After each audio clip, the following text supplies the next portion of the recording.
சர்வதேச முதலீட்டாளர்கள் மாநாடு, அதில் நடைபெற இருக்கக்கூடிய விஷயங்கள் மற்றும் எதிர்பார்ப்புகள் போன்ற பல்வேறு விஷயங்களை பேசிக் கொண்டிருக்கின்றோம். பொறியியல் படிக்கக்கூடிய மாணவர்களுடைய எண்ணிக்கை அதிகரித்து வருகின்றது. பொறியாளர்களாக கல்வியை முடித்துவிட்டு வெளியே வரக்கூடிய மாணவர்களுடைய எண்ணிக்கை அதிகமாக இருக்கின்றது. ஒருபுறம் தொழில்துறை வளர்ந்து கொண்டிருக்கின்றது. இந்த மாணவர்களை ஈர்க்க தொழில்துறை தவறுகின்றதா? ஏன் இந்த மாணவர்களுக்கு வேலை இல்லாத ஒரு சூழல் ஏற்படுகிறது? இப்போ நான் பரவலாக பார்த்த மட்டுங்க 2 விஷயம் எனக்கு ரொம்ப அதிசயத்தக்க விதத்தில் மாறுபட்டா இருந்தது. நீங்கள் வேலையில்லா திண்டாட்டம்ங்கிறத இவங்க அடிக்கடி நம்ம கேள்விப்படுறோம். கோயம்புத்தூரில் ஒரு பெரிய மில் ஒன்று பார்த்தேன். 4200 பேர் அவங்க வேலைக்கு இருக்காங்க. இதில் வேடிக்கையான அம்சம் என்னென்னா, இந்த 4200 பேரும் வெளி மாநிலத்திலேருந்து வந்தவங்க. அதில் 1400 பேர் பெண்கள். 1400 பெண்களும் வெளி மாநிலத்திலேருந்து வந்தவங்க. நம்பலை இதை. அது எங்கள் ஊரில் வந்து வேலைக்கு இருக்கா இல்லைங்கிறது தெரியலன்னா, அவங்க வந்து இந்த அமெரிக்காவில் படிச்சுட்டு வந்த ஒரு இளைஞர் வந்து அதனுடைய டைரக்டர், அவரோட டீட்டெயிலாக பேசினபோது சொன்னார். அவர் கார்னல் பல்கலைக்கழகத்தில் படித்தவர். அவர் ரொம்ப சுவாரஸ்யமான ஒரு தகவல் கொடுத்தார். சார், நாங்கள் இங்கே வேலைக்கு ஆள் தேடினா கிடைக்க மாட்டேங்கிறாங்க. ஜார்க்கண்ட் மாநிலத்திலேருந்து வந்து இங்கே வந்து வேலை செய்கிறாங்க. ஜார்க்கண்டுங்கிறது பீகார்லேருந்து பிரிஞ்ச ஒரு மாநிலம், பெரிய மாநிலம். அங்கேருந்து வர பெண்கள் இங்கே வந்து மிகுதியாக வந்து இங்கே இருக்காங்க. பீகார்லேருந்து வராங்க, யூபிலேருந்து வராங்க. இந்த மாதிரி அவங்கள நீங்கள் தயார் பண்ணுறீங்க அப்படின்னு. சார், நான் சொன்னால் உங்களுக்கு அது இதாக இருக்காது, நீங்களே பேசி பாருங்கன்னுட்டு ஒரு 4 பெண்கள், ஒரு 18-20 வயசு இருக்கிற நல்ல ஒரு 4 பெண்களை எனக்கு அறிமுகப்படுத்திட்டு, நீங்களே கேளுங்க அவங்கள அப்படின்னார். எனக்கு தெரிஞ்ச அரகுறை ஹிந்தியில் அவங்களோட கேட்டேன். அவங்க ஊரில் வேலைக்கு வாய்ப்புக்கு ஒன்றும் சந்தர்ப்பம் கிடையாது. 2வது, தமிழ்நாட்டில் இருக்க மாதிரி பெண்களுக்கு அங்கே அவ்வளோ சுதந்திரம் கிடையாது. டிவி சீரியல்லாம் பார்த்திங்கன்னா அங்கே இந்த வரதட்சணை கொடுங்க அந்த மாதிரி இருக்கிறதுலாம் நிறையா உண்டு. அவங்களுக்கு வேறு பிழைப்புக்கு வழி கிடையாது.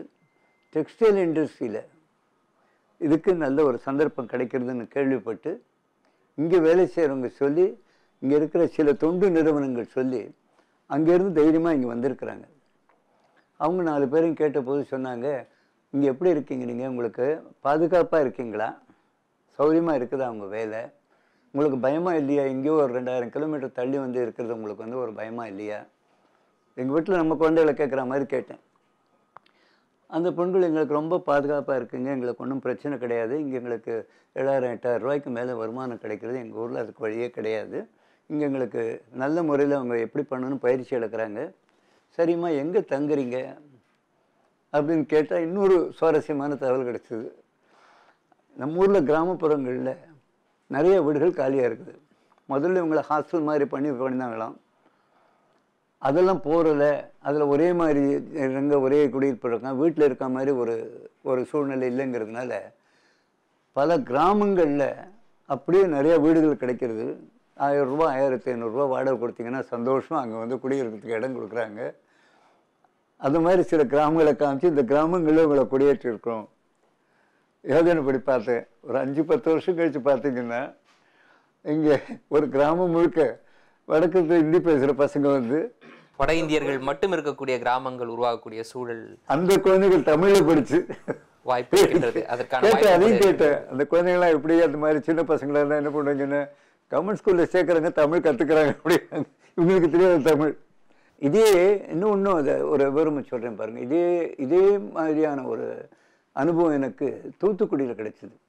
அங்கே மரீன் ப்ராடக்ட்ஸ் நிறையா வந்து கடல் வளமாக இருக்கிற மீன் போன்ற பொருட்களை பரவலான வகையில் பெரிய அளவில் ஏற்றுமதி பண்ணுறாங்க. கிட்டத்தட்ட ஒரு கம்பெனி, நான் பார்த்த கம்பெனி கிட்டத்தட்ட 950 கோடி ரூபாய் வருமானம் ஈட்டுறாங்க.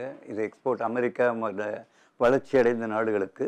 நம்ம ஊரில் இருக்க ஸ்பெஷல் வெரைட்டிஸ், நண்டு, இந்த பல வகையான மீன் பொருட்கள் அனுப்பி, அது முழுக்க பெண்கள். அங்கே நான் திரும்பி வந்து இந்த இவரோட வந்து பார்க்குறப்போ அஸ்ஸாம்லேருந்து ஒரு 4 பெண்கள் வந்து நேர்முகத்துக்காக காத்துட்டு இருந்தாங்க. அவங்களுக்கு ஹிந்தி கூட தெரியாது, தமிழ் தெரியாது, ஆங்கிலம் தெரியாது. இங்கே வாய்மொழியாக கேட்டு இங்கே வேலை வாய்ப்பு இருக்குன்னுட்டு அவ்வளோ தூரம் இங்கே வந்திருக்கிறாங்க. திருப்பூரில் ஒரு அழகான ஒரு விவரம் சொன்னாங்க. அந்த ஏரியாவில் வந்து 25,000 பேர் வெளிநாட்டிலேருந்து வந்து, வெளி மாநிலங்கள்லேருந்து வந்து வேலை செய்கிறாங்க. அதில் 1/3 பங்கு பெண்கள். அதனால வேலை வாய்ப்புகள் இங்கே வந்து நிறையா இருக்குங்கிறது கேட்டு நிறைய பேர் வர முடிகிறது. ஒன்று. இதனால் வந்து ஒரு சமுதாய பிரச்சனை ஒன்றும் வரலைங்கிறது ஒரு ஒரு சந்தோஷப்படக்கூடிய மகிழ்ச்சி அளிக்கக்கூடிய ஒரு விஷயம். மூணாவது, அதை விட முக்கியமாக இருக்கிற ஐட்டம், நம்ம இதில் இருக்கிறவங்களுக்கு கேட்குறவங்களுக்கு வேலை கிடைக்கிற, எல்லாருக்கும் வேலை கிடைக்கிறதுங்கிற ஒரு மகிழ்ச்சியான ஒரு சமாச்சாரம். மதுரையில் ஒரு பிரபல தொழிலதிபர், ஒரு டெக்ஸ்டைல் இண்டஸ்ட்ரியினுடைய தலைவர், அவர் சொன்னார், சார் இப்போ இருக்கிற நிலையில் நம்ம ஊரில் இருக்கிற ஜனங்களுக்கு இதை விட அதிக நெக்ஸ்ட் லெவல் ஆஃப் வேலை கேட்குறாங்க. அடிமட்டத்தில் இருக்கிற என்ட்ரன்ஸ் லெவல் வேலை 5000 6000 போல அவங்களுக்கு. அதுக்கு நாங்கள் முயற்சி பண்ணிகிட்ருக்கோம். நாங்கள் கிராமத்திலேயே வந்து அங்கே நிறையா வந்து துணி வகைகள் ஏற்றுமதி பண்ணுறார், கார்மெண்ட்ஸ் எல்லாம். அவர் கிராமப்புறத்தில் இருக்கிறவங்களுக்கு நாங்கள் இதெல்லாம் வந்து துணியை கொடுத்து அவங்களுக்கு பயிற்சி கொடுக்குறோம், வீட்டிலேயே உட்காந்து பண்ணும்படியாக கொடுக்குறோம். அவங்களால 8 மணி நேரம் 10 மணி நேரம் வந்து வேலை செய்ய முடியல, 4-5 மணி நேரம் செய்கிறதுக்கு அவங்களுக்கு உண்டான பயிற்சியை கொடுத்து பண்ணுறோம். அது சந்தோஷமாக பண்ணுறாங்க. பொறியாளர்களுக்கு இந்த தொழில்துறை வேலை வழங்குவதற்கு போதிய வசதி இல்லாமல் போய்விட்டதா? இந்த தொழில்துறை இந்த பொறியாளர்களை ஏன் ஈர்க்கவில்லை? பொறியாளர்கள் பலர் வேலை இல்லாமல் இருக்கக்கூடிய ஒரு சூழல் தமிழகத்தில் நிலவுகிறது.